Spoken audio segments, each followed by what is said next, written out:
Das Moor ist für mich immer ein The Ort moor der has always been a place of peace for me. I like to come here when I just want to relax. Hello, I'm Andrea Wissel, and I'm a moorland guide on the Red Moor.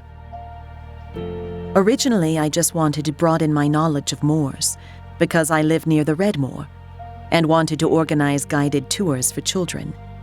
But then I discovered that it was so much fun that I actually enjoyed taking adults and children through the moor.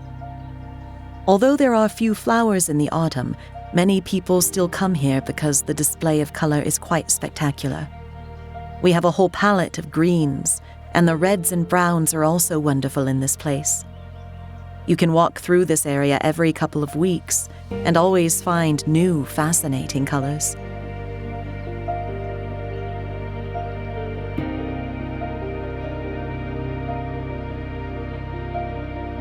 Peat moss is definitely one of the treasures of our planet. It dies down and then forms layers of peat. This is the white peat, and the lower layer from earlier times is the black peat. What fascinates me most is that the peat moss in the bog absorbs CO2 from the atmosphere and stores it forever in the soil. It's like a safe for CO2. The high moors that store it are getting higher and higher. This means that even more CO2 can be absorbed from the atmosphere and simply trapped underground again.